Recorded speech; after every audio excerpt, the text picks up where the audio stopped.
that are definitively my fault. I always leave the lights on and all the drawers open when I leave my mother's kitchen. The milk is on the counter so much when I see it, I don't notice it as being out of place. I lose everything. Cups, jewelry, cell phones, my social security card, books, clothes, presents, letters, homework, pictures, the map of my body, the maps of my body. This map of my body is incorrectly labeled with the shame of someone else's culpability.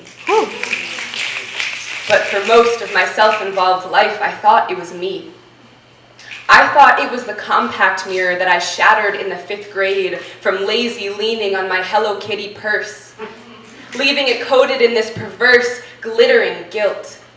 And in my superstitious subconscious, its sparkling sparked all the addictions of my father, all the bodies between my parents, all the deteriorating of my mother's health.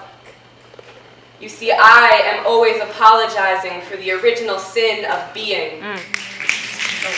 My body bleeds to atone. I am bred to be blame. I am Eve's debt to be repaid. I am bone. Eden's evil is encoded in the double helix of my hips. Womanhood is a legacy of fault. And I'm starting to think this is what gave my mother cancer. More than my broken mirrors and her metastasizing cells, it was this sadness of sorry and silence that began to rot inside her uterine walls. A sadness that had tried to take her before but evolved, adapted, a fish that grew legs and crawled on land to chase its prey, and it hunted her cousin, and it took her sister, and it taught my family to repent in this womanly, wombly way that will kill me if I let it.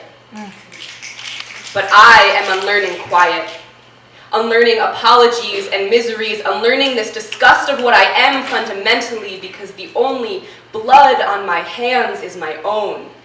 And these thick ribbons of red from muddy, bloody cunt are not quiet. They are not apologies or miseries, they are humanity fundamentally, so I hold my dirty hands up high.